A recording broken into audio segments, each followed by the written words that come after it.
சீரியல்களின் full எபிசோடுகளை Sun டிவியில் ஒளிபரப்பான உடனே எக்ஸ்க்ளூசிவாக சன் நெக்ஸ்டில் மட்டும் ஃப்ரீயா பாருங்கள். அபிமா,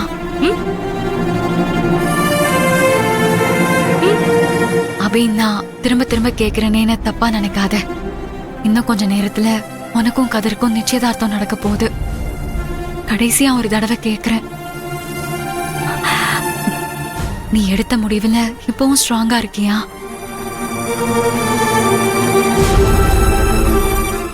அபிமா, இது உன் லைஃப்.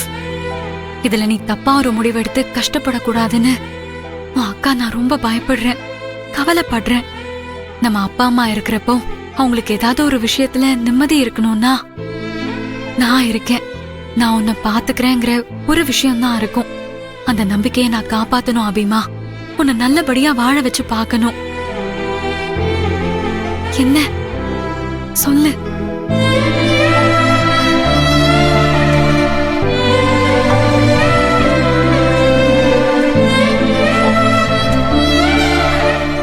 என்ன?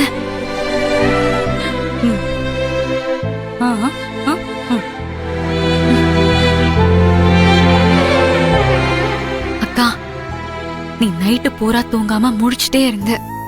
அத பார்த்தப்போவே நீ கவலையில எப்படியும் என்கிட்ட என் விருப்பத்தை பத்தியும் என் சம்மதத்தை பத்தியும் மறுபடியும் கேள்வி கேப்ப. என்கிட்ட இது விஷயமா பேசுவேன்னு எனக்கு தெரியும். அதான் உனக்கு பதில் சொல்றதுக்காக காலையில எந்திரிச்சதுமே இதை எழுதி வச்சேன். அக்கா, நான் ஓப்பனா சொல்றேன், நான் எடுத்த முடிவுல நான் ஸ்ட்ராங்கா இருக்கேன். நீ கதிரை பத்தி சொன்னதெல்லாம் நானும் யோசிச்சு பார்த்தேன். இந்த உலகத்துல கடைசி வரைக்கும் நல்லவங்களாவும் இல்ல கெட்டவங்களாவும் யாரால இருக்க முடியும்? எல்லாரும் வாழ்க்கையில ஒவ்வொரு கட்டத்திலயும் மாறிட்டே தான் இருக்கும். மாறாததுதான் நம்ம வாழ்க்கையா இருக்கு. நம்ம கண்ணுக்கு தெரிஞ்சு இதுக்கு எத்தனை பேர் உதாரணமா இருக்காங்க.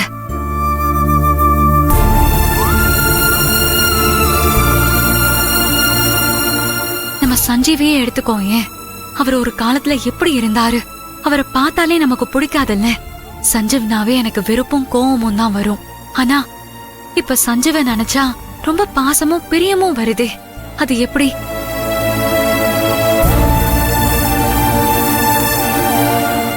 சஞ்சீவ் பொறுப்பா நடக்க ஆரம்பிச்சதும் அவர் எனக்கு பிடிச்சு போச்சு. அதே மாதிரிதான் கதிர் ஏதோ ஒரு சூழ்நிலையில தப்பு பண்ணிருக்கலாம். ஆனா அவரு திருந்து வாருங்கிற நம்பிக்கை எனக்கு இருக்குக்கா.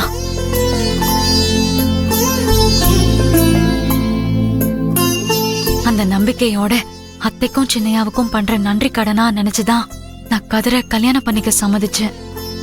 நான் மறுபடியும் சொல்றேன், இது நான் மனப்பூர்வமா எடுத்த முடிவு. என் மனசுல எந்த குழப்பமும் இல்ல. நல்லதே நடக்கும் நம்புறேன்.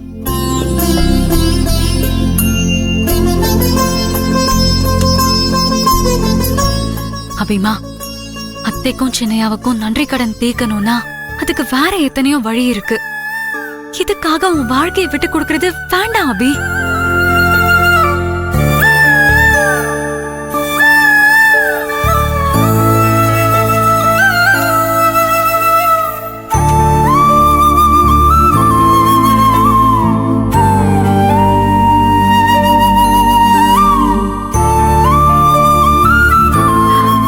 அக்கா, விட்டு கொடுத்தவங்க கெட்டு போவதில்லை.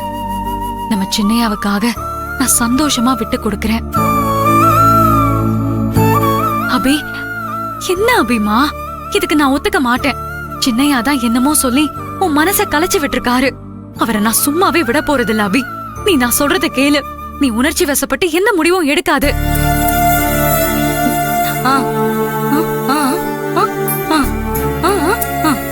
இங்க பாரு அபிமா, உன் கல்யாணத்துல உன் முடிவுதான் முக்கியம். அதுக்காக நீ முட்டாள்தனமா முடிவெடுக்கிறதெல்லாம் என்னால எப்படி பொறுத்துட்டு இருக்க முடியும் சொல்லு? என்ன அபி ரெடியா? அம்மா சீக்கிரமா ரெடினா கூட்டு வர